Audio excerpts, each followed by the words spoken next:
the sense that I have, and that I think many Americans have, as well as folks in other countries, that we really are living at a time when the profit motive governs everything. The chemicals put in the food, the materials taken out of the food, how it's packaged, how it's filled with salt or fat or sugar.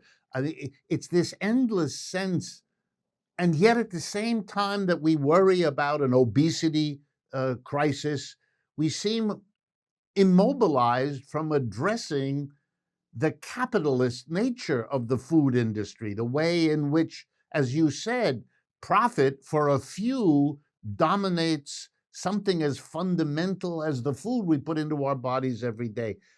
How do you explain how, you've spent a life studying this. Why the disconnect? Why do people see the bad results but don't want to confront the basic cause here? It's not just food, of course. It's almost anything you could name. I mean, if we look at food, we see a system that works for people in power and works for the 20 or 30 or even 40% of people who are doing well enough to kind of benefit from the people in power. So for people like you and me, food system works pretty well. It doesn't mean that it won't have an impact on our lives. I'm sorry.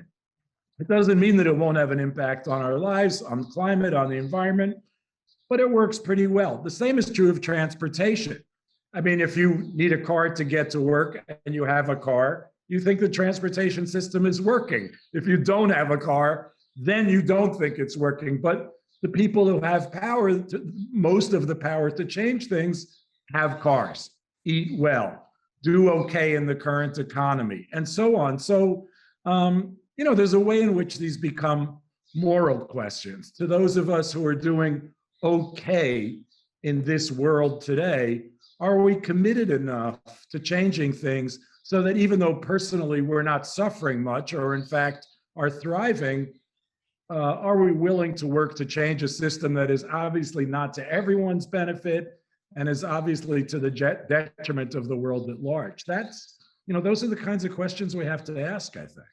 Yeah, I think so too, because it seems systemic. There's no point in getting angry at the food company executive. He or she is doing what they're rewarded for doing. They're making money for their company. They're selling their potato chips, no matter what is in them, et cetera, et cetera. Unless we change that system, hoping to appeal to these people, even on the grounds of a basic morality, that doesn't seem to have worked real well. It doesn't matter what issue you think about. Food is a legitimate issue, and I think is ignored way too much. But income equality, racism, gender discrimination, transportation, healthcare, you name it. It's the same fundamental issue, and it is, as you just said, it's systemic. Tell me, that very perspective means I want to ask you the question, do you see that issues around food and or agriculture, may they be somehow more mobilizing, more, in a sense, you're writing a book because somewhere you must believe that getting these ideas across is itself a contribution to a kind of mobilizing of people to recognize what you just said. Look, I've been either a journalist or an activist for 50 years, and I don't have the key here. But I do think that by identifying issues that can be changed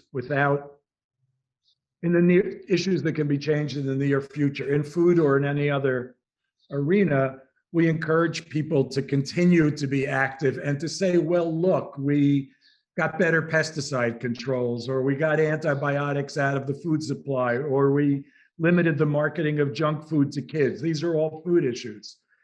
If we can do those things in the next 2 or 5 years, aren't people encouraged to then move on to other serious issues, raising animals better, protecting the land better, and so on, and getting a sense of our own power and getting a sense of the best uses of activism?